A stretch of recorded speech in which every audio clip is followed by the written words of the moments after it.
un moment, et c'est maintenant, il faut bien se l'avouer. La bouée de Brigitte, elle est... Wow, quelle poitrine. Oh, Jean-Pierre Mariel se serait extasié devant cette poitrine. Alors, si je peux me permettre, ça dépend quand même un peu des photos. Ou de l'intonation. Si vous dites... quelle poitrine, ben, ça Oui, change c'est ça. tout. Eh oui. Oui. Et puis surtout, ça dépend des saisons. Parce que ce qu'il faut savoir, c'est qu'elle est bio. La poitrine à Brigitte.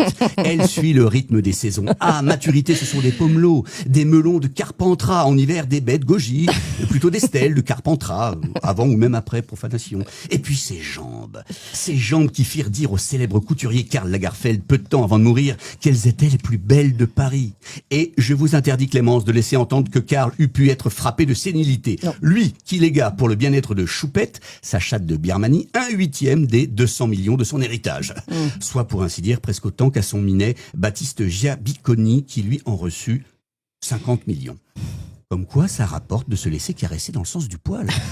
Les plus belles jambes de Paris. Alors ça, c'est du petit lait pour les anti-immigrationnistes, hein, réconfortés dans leur croyance que décidément Paris a bel et bien changé, et pas en bien ni en belle, mais qui, pour tous les autres, achève de révéler, s'il en était encore besoin, pourquoi le jeune Emmanuel a craqué son slibard pour cette grande tige, cette liane de folie, qui partage d'ailleurs avec cette dernière une passion pour les dessins des visages et des retouches. Comprenez rhinoplastie, mandibuloplastie.